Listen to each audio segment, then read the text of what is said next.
Hi folks, welcome back to the channel. Thank you very much for joining me once again. You're always most welcome. Well, Mosquito update. Yes, I've actually been using glue, using super glue. That nearly kills me. Using, you know, the scalpel, the scissors, paintbrushes, everything really, even the airbrush. So as you can see, I've been working on finalising. Not final yet, but getting towards getting through this problematic area I've had, mainly to do with the seat belts and painting the figures, and it's just feels a bit of a slog, if I'm quite honest. This is on the 32nd scale Tamiya Mosquito.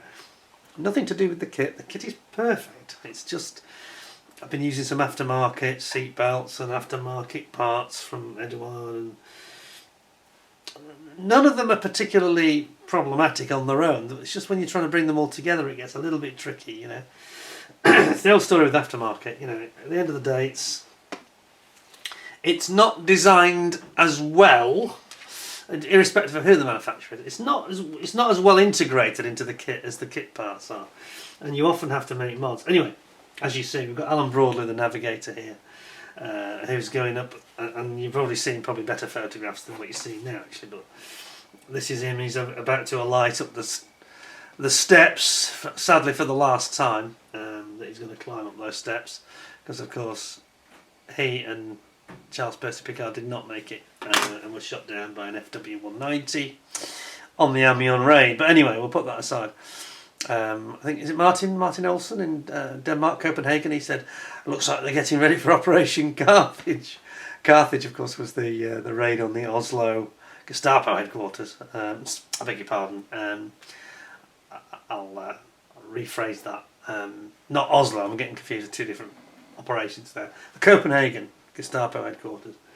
The Shell House, Operation Carthage, which did go a bit wrong, I'm afraid. They ended up bombing a school as part of the. They were successful, but they also bombed a school by mistake, which like a Catholic school, which is very unfortunate. Lots of kids got killed, nearly 100 of them. Anyway, back to the model. Yes, I'm enjoying this now, and just need to sort of finesse it, and there's a little bit more work to do. Not quite happy with the face, not quite happy with little bits here and there. Plenty more to do, like put the goggles on, and we've got his stripes on the bottom of his cuffs, which we haven't done yet. We've got his sergeant stripes on. I had a bit of an embarrassing moment. I actually painted them on. I didn't do a bad job of it. Not as good as the decals though. So let's just zoom you into those stripes. But this is the decal you're seeing now. Sergeant stripes. But I painted them on reasonably well, acceptably well I'd say. And then I found out at the end, and there's a story here for you. If any of you have got this kit, be aware of this one. So I got to the end, and I was saying on the Flory turkey shoot there on the live chat, and I said, I've just spent all morning painting these, and I've just realised there's a decal. But the point was, the really strange thing, if you look at the instructions, it mentions the decal for the cuffs, stripes for the uniform, but it doesn't mention them for the upper arm. It's not mentioned anywhere, and I thought that's really odd. No wonder I didn't spot it, you know. It was only later when I realised, when I saw them on the decal sheet, because of the map here, the map of northern France and the English Channel, that's a decal. And it was when I looked at that and I realised there's these sergeant stripes, and I thought, oh, well, they're not mentioned. It's another very tiny faux pas from Tamiya. I will show you to prove to you that I'm not fibbing. It's a very rare thing from them to make a mistake like this. And it doesn't really show it anyway. It shows this. Yeah, it's really weird. It's really weird. So look at the chap with the ladder now we're talking about, Alan Broadley, the navigator. And if I just move back slightly. Have a look at this. Look at his arm. Forget the rest. This is the guy we're interested in. So it shows the stripes here on his cuff. There's no mention of the arm having stripes. Or on this side. Again, it shows the cuff stripes. No mention of the decal for his sergeant stripes on his arm, which it should have. Tamiya knew this. Whoever built the Tamiya one for their own promo shots, he put them on. Classic example of a tiny error, but something that most modelers may well miss. If you go by the book and you are following those instructions to the letter, this is what can happen if they're not quite right, and that's an omission, I'm afraid. Tamiya are not perfect, I've said before. We had quite a few similar things to that on on the Spitfire Mark 1, the Battle of Britain Spitfire they brought out in 2019. Won't go into them all now again, but there were several issues. Similar things, little things have been missed. Just shows you it can happen. Anyway, so we've got our chap here who's going to be climbing his ladder. We've got, now I'll show you because this I think has come out quite well in the end. So now we have his seat, so he won't be sitting in the seat obviously, he's going to be on like a diorama, he's going to be climbing the ladder to get in. So this is the seat with the seat belts, with him not in it. I'm fairly happy with how that's come out, to be honest, in the end, because I think the problem I had was I was fighting against wanting to use super glue because I'm allergic to the stuff, you know. In the end I did use it. I used that Tamiya stuff, this one, which is, where is it, this one, the Easy Sanding, which doesn't smell as bad actually. So I used that one, and I got the belts down, you know, fairly easily in the end. So that's come out well. So you see, we've got progress there. The belts are actually on now, and then we just got to move over to, as I say, I need to finish off the pilot, Charles Pickard, who looks, to be honest, looks worryingly like a world leader who isn't very popular at the moment. No, I don't mean Keir Starmer. I mean somebody that's even worse, if that's possible. Look at this! Who does this remind you of? I mean, come on. What was I thinking of here? Maybe I should have made him a bit more... He doesn't really look like Pickard either, because I don't think he's tall enough to really be Charles Percy Pickard. He was a very tall chap. But this looks like somebody else. Yes, an unpopular world leader, a very aggressive world leader. But yeah, and again, on this you've got, it isn't finished, we haven't got the belts, if you look very carefully, the belts are not yet attached, they're not glued on. So we've got a bit more work to do here. We've got to do some finessing and some fine weathering, fine lining, just also weathering on the sou'west of the life preserver. It's a bit too bright and a bit too new looking, you know what I mean? But yeah, I'm a bit still worried about him. So and they also need their goggles, and when they've got the goggles on, they're really going to pop. Trust me. There'll be another photo issued in due course, so you can see that. And when they are on, we've got them here. Look, back. Should have done that. Here's the goggles. These are really nice. So I've already sort of done the tricky part, which is painting the exterior of them. Can you see that? Actually, effectively upside down. Let's put them the right way up. There we go. So this is the right way up.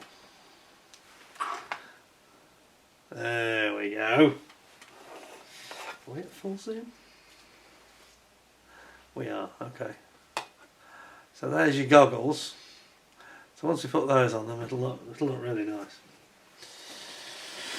So we're getting there, aren't we? We're getting there. So the next job in the cockpit on the Mossie is literally the cockpit floor, which I haven't really touched yet, apart from its basic cockpit green.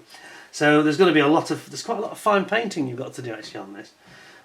Some of these parts you're going to have to brush paint quite fine, because they've got moulded in parts that are quite highly detailed and different colours. So I'm not sure if they went about this in the right way. It's a little bit Qatari style, you might say, to use the modern parlance.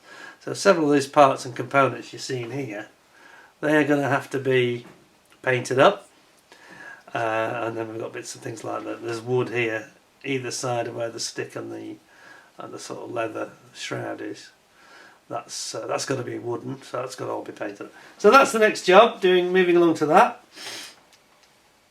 Very soon, very soon. So hopefully by Christmas, I'm hoping to have the pilot and navigator finished. That would be nice if I could just say, well, that's finished, I've done something, you know, I've got proper progress. And I'm now on the second page of the instructions. Woo! Hey! Page 2. Well, they call it page 9 actually, but it's the second page, so you can see what I'm talking about in terms of what we have to do next. We've got to install our G radar once I've got it all painted up. All this fine detailing work has got to be done, as I mentioned. Here we go. So that's all got to be taken care of. We've got to get the G radar in. The good news about the G, of course, is that I've got it here. I've got that here, and that's already done, which is quite nice. I think many of you have seen this already. In case you haven't, here we go. So that's the G navigation plotting radar, which plots positions. That's got to go in, and then just back to the instructions. So yeah, that is done now. We've done all that hard work already. So it's really just detailing out this floor of this cockpit now, and putting in the seat height adjuster, which is this one. Sorry, the one here that looks like a handbrake. It's the seat height adjuster. One or two other little things just going in there, and then you've got, I think, what is the?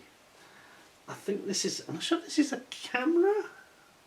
The drift side. I was going to say, I'm not sure if it's a camera or if it's a bomb sight. It's the drift sight. It's for the bomb aimer. So that's how he aims the bombs.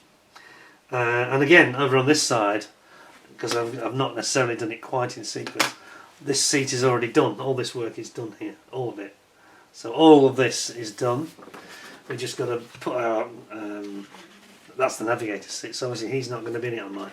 So that is completely done, and then we move on to, very quickly, we'll be moving on to putting in the rudder pedals here, and then we get on to the instruments, and that's the next step really. So that is where we are at, giving people a bit of an update. I am now retracting a little bit back from what I originally planned, which was to using all of the the Edward photo etch. I think I'm going to reduce that down quite a bit. Quite a lot of this is tricky to see, even though it's quite an open cockpit. The angles make some of this quite hard to actually see, so I'm not sure whether we need the absolute nth degree on everything. And I don't want to go back into this cycle of being completely bogged down with this build. This model is going to be built, and it's already underway, but I don't want to put myself back in this sort of black hole trench, mental trench almost, of struggling to get various things to sort of work together, and battling and putting in hours and hours of work that's not strictly necessary. So this is the photo etch fret. The radio, for example, yeah, I'm not sure I'm going to use the radio, because there is a decal for the actual dial anyway, so I'm not sure that's going to get used actually. I'm going to take a view of it, and some of these instruments are no better or worse than what's in the Tamiya one, so in the interest of synchronization, homogeneity and speed, I may well just on some of these things may just go with the Tamiya instrumentation dials, and they of course have a decal that goes on the back of the clear part and then goes into a recessed ferrule. That, I think, is the way we're going to do it. Anyway, thought I'd give you an update. People have been asking me, especially Chris. He's like a dog with a bone. He won't let it go. He's like, have you done the Mosquito? What have you done on the Mosquito this week? What have you done on the Mosquito this week? Now how a postman feels when he goes to a house that's got a really tenacious dog. Anyway, he's quite right to chase me up, because it has been far too long. I mean, it'll be 2 years in February since I started this, which is just silly. Especially when there's no specific problem with the kit. But this is what happens to people, you know. We all go out and say, look at this, did a nice review, of course, and then showed you all this aftermarket, and then trying to integrate these things all together, it can really bog you down and get you down. And the mojo can just disappear. This is what's happened with me. And the mojo's come back now. I actually quite enjoyed watching the Flooring Models Turkish shoot weekend. That definitely put the turbocharger on it, because I hadn't done anything beforehand, and then on the Sunday morning I started modelling again, so just a few days ago. So I'm pleased to say that we're going to have some progress, and I'm going to be able to show you more videos like this. So I think we're going to call this update number 3, because I think it's the third real tranche of building, you might say. And I think once I've got these pilots in their positions, in terms of kind of done and dusted, I think building the aircraft is not going to be an issue at all. I think it's going to be a nice steady build from that point on, because I'm not going to be battling other elements, shall we say, that are going to make me feel a bit, you know, it won't feel like an uphill struggle. I mean, it's a bit silly, isn't it? We go out and spend £200 on a kit like this. I didn't personally, it was a gift to me, which I'm very grateful for, one of the best kits I've ever been bought. But you go out and spend £200 or something like that, and then you sort of buy another £200 of the stuff that's just going to make your life hell, really. I mean, I've got the gun feeder chutes from Barracuda, and I'm starting to question whether they'll get used. It's very possible I won't use them either, so I may just sell them on eBay because I don't think I've opened them. But it just depends on what you want, you know. But I need this to flow. This kit must flow for me. And I think the more it flows, the more enjoyable it's going to be. And I think you're going to see me waxing lyrical about how great the kit is. You know, I mean, the engineering of it, there's no sinkage, there's no warp, there's no short shots. There are no quality fails I've seen so far whatsoever. Everything looks absolutely perfect. You know, this is a kit from 11 years ago. You don't get better model kits than this, really. You just don't, you know. It's like Qatari, but with engines, with 2 engines as well. That's another thing that worries me. I think I may only display 1 engine in the interest of speed, and maybe keep the other one. Keep it as a spare, even. I mean, could I? I'm not sure if I can fit it. Whether you have to build both engines up. Let's have a look. I never checked that. I never did look, to be honest. So, engines. Make 2 sets, it says. Oh, really? He wants you to build them up, both of them. I mean, what you could do is just build them up. You could literally build one up and not paint it and finish it, and just to slap it in there as a mounting for the propeller, you know. If it's not going to have its cowlings open, why bother, you know. I am thinking that the number 1 engine, the port engine, may well not get built up. I may build it up, but I may not do all the painting and stuff. And I may just do it on the starboard side, which is the same side as the cockpit entry, you know, where the ladder is and all that stuff. That's where the door is. So that would make more sense in a way. Although he wouldn't really be getting up the ladder and going into the cockpit if he was if he had all his engine cowls off, would he? This is the dilemma you face. But I think I'll just make it so it can be taken off, you know. But I think the idea of doing 2 Merlins, maybe I'll assemble it in such a way that I can take it. I wonder if I can take it out and then do it later if I want to. But you're probably not going to, are you? It's probably best just doing 1, really. Unless you're going to have... It's strange that they did that, actually, that they gave you the option to do both. I'm not complaining now. That's why it costs what it costs. And, you know, especially up against talking about Qatari, who give you no engine at all. These guys, too many engines. Oh. There's no pleasing us modelers, is there, to be honest? But anyway, it's great that you've got the choices are all mine, aren't they? I'll give that some thought. It really comes down to how much I'm enjoying it and what the time frames are, things like that. But it's probably more sensible to just do 1 in terms of the full Monty. And don't forget, I've already done 1 on the Spitfire, 1 on the Mustang. This will be my 3rd and 4th Merlins from Tamiya, and it's basically the same tooling, I think.